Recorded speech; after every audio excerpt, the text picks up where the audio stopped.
La saison a commencé, les couteaux sont aiguisés et les esprits s'échauffent. Ça nous a donné envie de faire un tour des plus gros bifs de ces 10 dernières années en NBA. Alors on est certes plus dans les 90s et beaucoup de joueurs sont aujourd'hui plus potes que rivaux dans cette ligue de contrats à 9 chiffres, mais il y a quand même eu pas mal d'embrouilles entre stars depuis 2014. Ce qui rajoute, on ne va pas le cacher, toujours un petit peu plus de piquant et d'enjeu au match que l'on regarde. Mais avant de commencer, il faut qu'on vous parle de notre agence de voyage Tripdouble.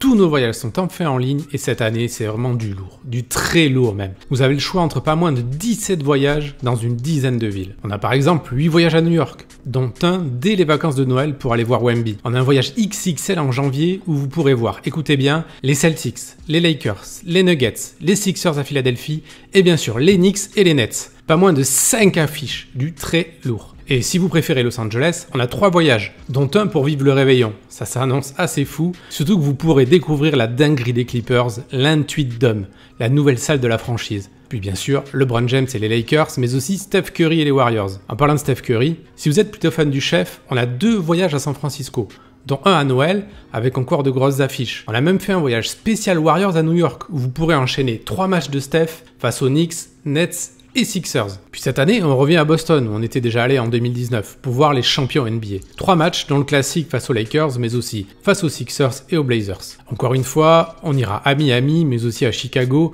avec cette fois 2 matchs à Milwaukee, et un superbe programme avec Mavs, Lakers, Suns, Knicks, en plus des Bulls et des Bucks. Et une nouveauté cette saison, un road trip au Texas pour aller voir Wemby face aux Celtics et aux Warriors, mais aussi les Mavs à Dallas. Puis on passera 2 nuits à Austin, la ville dont tout le monde commence à parler aux States. Bien sûr, on foulera de nombreux parquets NBA et playground avec des dizaines et des dizaines de fan expériences et des bonus made in Tripdouble. Alors ne tardez plus à les réserver, tout est sur tripdouble.com et dans le lien qui s'affiche en haut de la vidéo.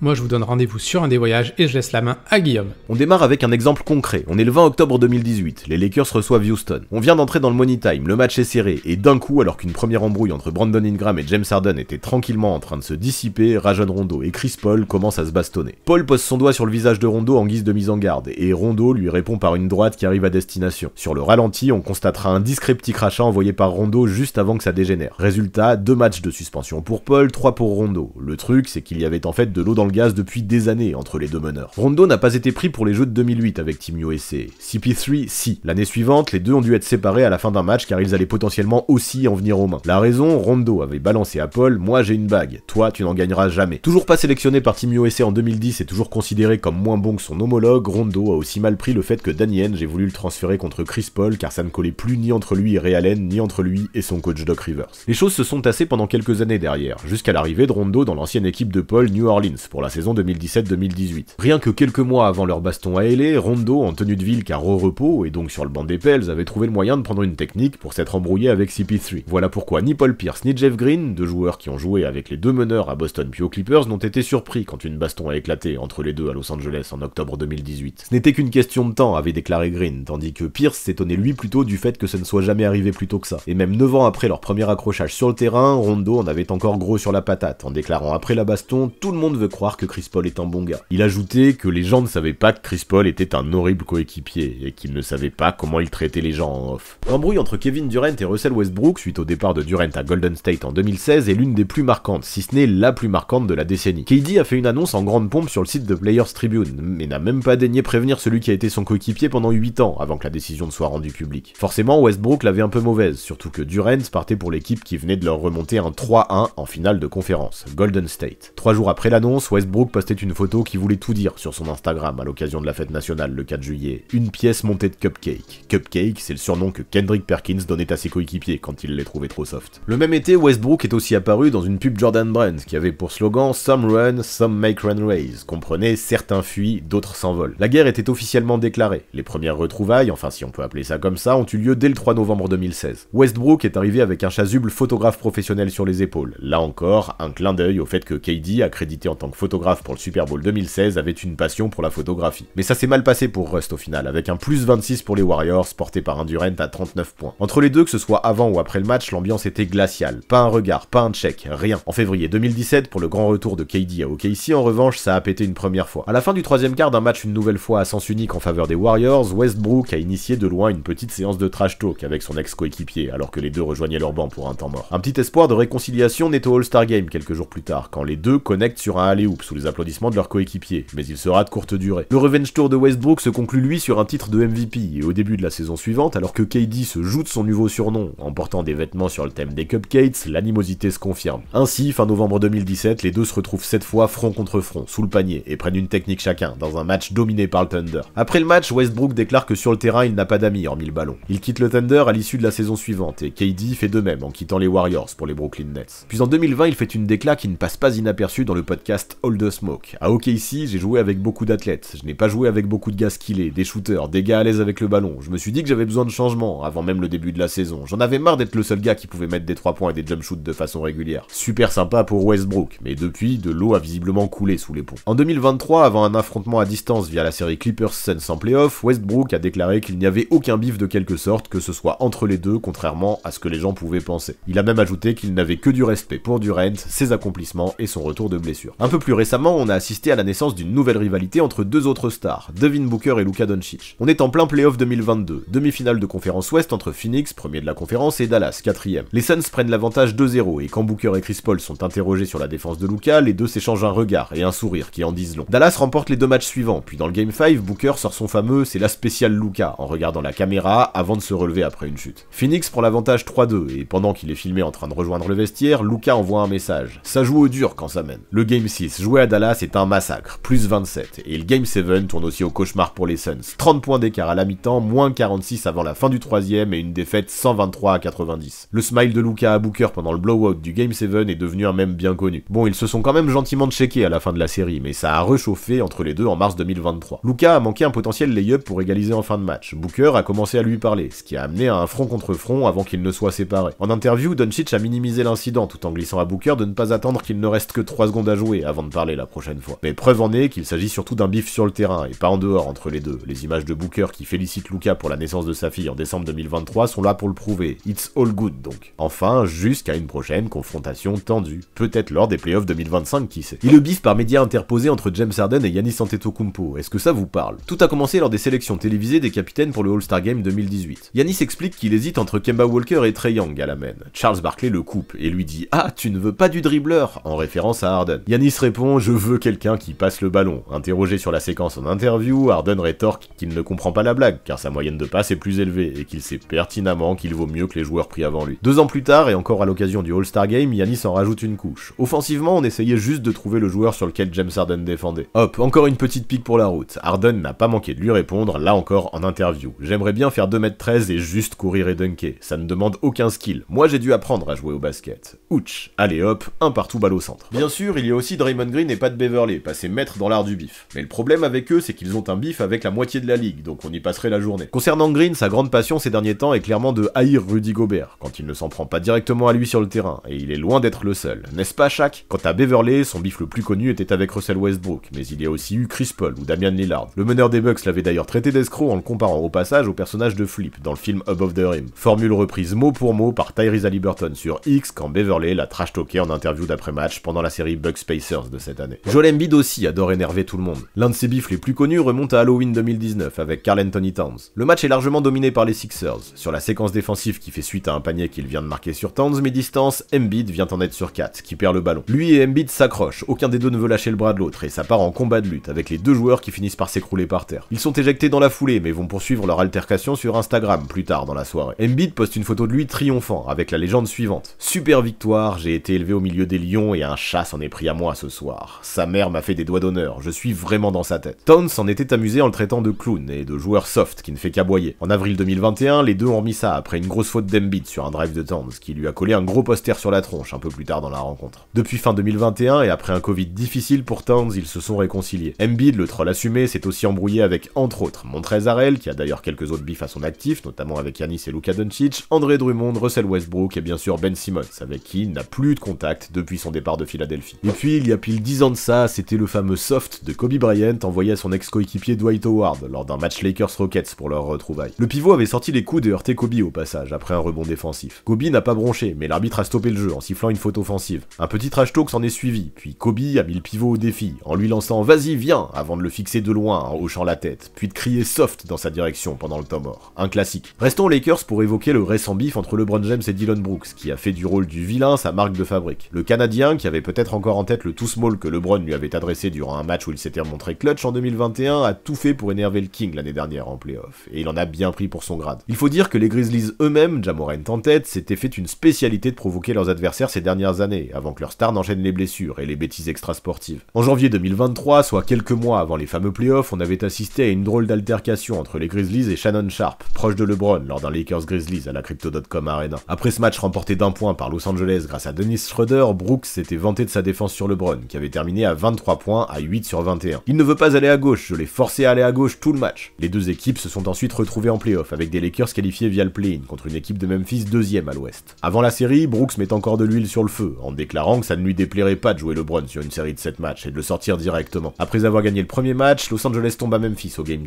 2, et là encore, Brooks s'auto-félicite de sa défense sur LeBron, meilleur marqueur des Lakers avec 28 points à 17 sur 23. Je m'en fous, il est vieux, je pique les ours, je ne respecte personne avant qu'il vienne et qu'il mette 40 points. Il n'est plus au même niveau que quand il était à Cleveland ou à Miami, et c'est à partir de là que ça a mal tourné pour les Grizzlies. Avant le Game 3, LeBron prend Brooks à part en avant-match pour lui adresser 2 mots sur le parquet. Brooks se fait ensuite éjecter dès le deuxième quart-temps pour une flagrante 2 sur LeBron. Memphis perd et Brooks refuse de parler aux médias. Los Angeles prend ensuite l'avantage 3-1 dans la série, grâce à plusieurs paniers clutch de LeBron. Là encore, Brooks esquive les médias. Les Grizzlies réussissent à prendre le Game 5, mais s'inclinent 4-2 en Californie. Après le Game 6, une victoire de 40 points, LeBron rompt son silence sur les provocations de Brooks, en postant « Si un jour vous me voyez me battre avec un Grizzly dans la forêt, aidez l'ours ». Ça a calmé Brooks 5 minutes, mais il a rapidement repris ses provocations la saison suivante, cette fois sous le maillot des Rockets. Peu importe si LeBron lui avait fait des compliments suite à la signature de son nouveau contrat de 80 millions de dollars sur 4 ans. Avant le Rockets-Lakers du 7 novembre 2023, Brooks déclare ainsi qu'il est prêt à cadenasser LeBron. Pendant le match, il se fait remarquer en venant fixer un LeBron qu'il ignore durant une séquence cocasse où les deux sont statiques, l'un en face de l'autre, avant que le jeu ne reprenne. Et cette fois, son plan a fonctionné. Houston a écrasé Los Angeles 128-94 avec un James tenu à 18 points. Mais LeBron s'est vengé quelques jours plus tard en plantant 37 points contre ces mêmes Rockets et dans la victoire. Retour au printemps 2018 maintenant pour vous parler de Jimmy Butler et de son bif avec les Wolves et plus particulièrement Karl Anthony Towns et Andrew Wiggins. Deux joueurs jugés trop soft et pas assez bosseurs par la star du 8 qui a préféré vite demander son trade. Avec en apothéose des tensions entre Jimmy et son équipe. Cet entraînement du 10 octobre où il a mis la misère aux titulaires en se contentant de faire des passes au second couteau de l'équipe et en plaçant une pour Tom Thibodeau et le GM de l'équipe au passage. Pour Jeff Teague néanmoins, le problème numéro 1 de Jimmy n'était ni Towns ni Wiggins mais l'argent. Le meneur aux Wolves de 2017 à 2020 a raconté que Butler, qui avait mené l'équipe à sa première qualification en playoff en 13 ans, voulait sa prolongation, mais que c'était au tour de Kat de signer. Sans lui, pour la fin de saison, l'équipe était passée de la 3e à la 8e place de la conférence Ouest, et Butler était revenu malgré sa blessure pour aller chercher la qualif. Il aurait donc dit aux dirigeants « Vous avez vu à quoi ressemble l'équipe quand je ne suis pas là ? Payez-moi !» Sauf que, toujours selon Teague, c'était alors au tour de Kat de prolonger, et Butler n'aurait pas voulu attendre le sien, alors il a préféré demander son trade. Butler n'a pas non plus trouvé ni la dureté ni le contrat qu'il recherchait à Philadelphie en 2018-2019, et c'est à Miami qu'il a enfin trouvé sa place, menant l'équipe à 2 finales NBA et 2 finales de conférence en 4 saisons entre 2020 et 2023. En mai 2021, lors d'un Wolves Heat, il s'embrouille avec Kat en lui balançant qu'il est aussi soft que de la merde de bébé. Pendant ce match, on l'entend aussi dire à son ancien coéquipier « Tu es un loser, je t'ai déjà ridiculisé une fois ». La réponse de Kat appelle Rachel Nichols, en référence aux multiples interviews accordées à Butler à la journaliste d'ESPN, notamment après le fameux entraînement précédant son trade de Minnesota. Tobias Harris a aussi ramassé un joli tacle de Butler, quand ce dernier a éliminé Philadelphie avec Miami lors des playoffs 2022. Les Sixers avaient en effet préféré conserver Tobias Harris pour 180 millions sur 5 ans plutôt que lui en 2019.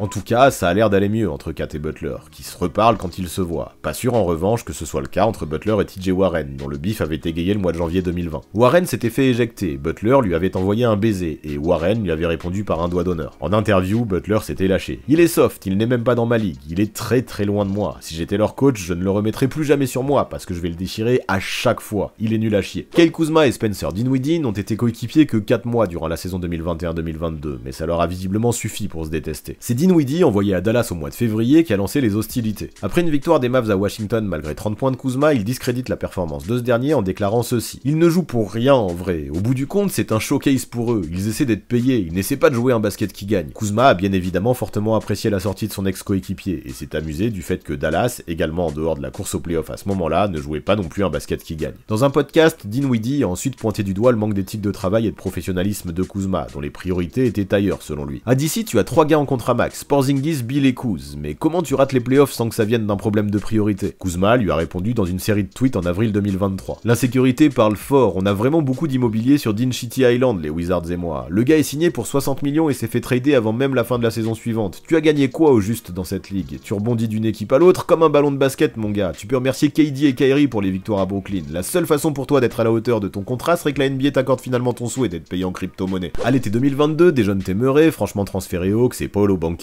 numéro 1 de la draft, se sont lancés dans une petite guéguerre sur les réseaux, après que ça ait chauffé entre eux lors d'un pick-up game organisé par Isaiah Thomas au mois d'août. À la fin du match, Murray a été enregistré en train de dire « C'est une ligue d'hommes, lui, c'est un petit garçon, il est trop soft ». L'ailier du Magic s'était étonné de voir que Murray l'avait ensuite unfollow sur Instagram. Ça doit être personnel, hein, pas de soucis, sois sur tes gardes la prochaine fois, et arrêtez d'envoyer des prises à deux, la famille. Évidemment, la réponse de Murray n'a pas tardé. T'as voulu flex avec ton statut de numéro 1 alors que je te soutenais quand t'étais ce gamin qui demandait à prendre mes rebonds. T'es plus le gamin plein d'humilité que t'avais toujours été, tu as changé, et tu as perdu tout mon respect. Réponse de Banchero, j'ai toujours été le même gamin humble, toujours été derrière toi bro, change pas le récit pour internet. Le bif d'Enes Kanter envers LeBron James a aussi duré un moment, avant que le Turc ne soit gentiment écarté par la ligue. En 2017, l'ancien Knick n'avait pas apprécié que LeBron déclare que New York aurait mieux fait de drafter Dennis Smith Jr. plutôt que Frank Ntilikina. L'intérieur était aussi à l'origine de la première exclusion en carrière du King, fin 2017, et lui avait plus tard reproché son hypocrisie vis-à-vis de son silence sur le régime chinois. 2017, c'est aussi l'année où le Shaq a décidé de lâcher les basques de Javal McGee, sa victime préférée pendant des années durant son émission Shaqtin' a Fool sur TNT. Le bif entre Kevin Garnett, Paul Pierce et Ray Allen a lui démarré il y a un peu plus de 10 ans, au moment du départ d'Allen chez l'ennemi de Miami en 2013. Mais les trois se sont officiellement réconciliés à l'occasion du All-Star de Cleveland, et de la liste des 75 meilleurs joueurs de l'histoire, puis surtout de la cérémonie du retrait de maillot de Kevin Garnett au Boston Garden en 2022. Paul George et Devin Booker, qui a aussi eu une embrouille avec Klay Thompson et ses 4 bagues, ne sont pas non plus les meilleurs amis du monde, et l'ailier des Sixers a aussi eu ses moments avec Joe Ingles sur le terrain. Tout comme Evan Fournier avec Kevin Durant lorsqu'il était à Boston, puis à New York, ou DeMarcus Cousins avec Chris Paul. On n'oublie pas non plus Dennis Schroeder, qui s'est successivement embrouillé avec Isaiah Thomas, son compatriote Maxi Kleber, mais aussi Kevin Durant et Evan Fournier cet été, avant et après les JO. En vrac, on a aussi eu du bif entre Grayson Allen et Trae Young, les frères Jokic et les frères Morris, Kyle Lowry et Aaron Gordon, ou encore l'inoubliable Isaiah Stewart et sa baston avec Blake Griffin, puis sa tentative de poursuite sur LeBron James. Si on a oublié d'autres bifs qui vous ont marqué, n'hésitez pas à nous le signaler en commentaire. Avant de partir, abonnez-vous à la chaîne de Basket Info, mais aussi à celle du 6ème homme pour avoir 2 visions complémentaires de la NBA. Les dernières vidéos mises en ligne apparaissent sous vos yeux.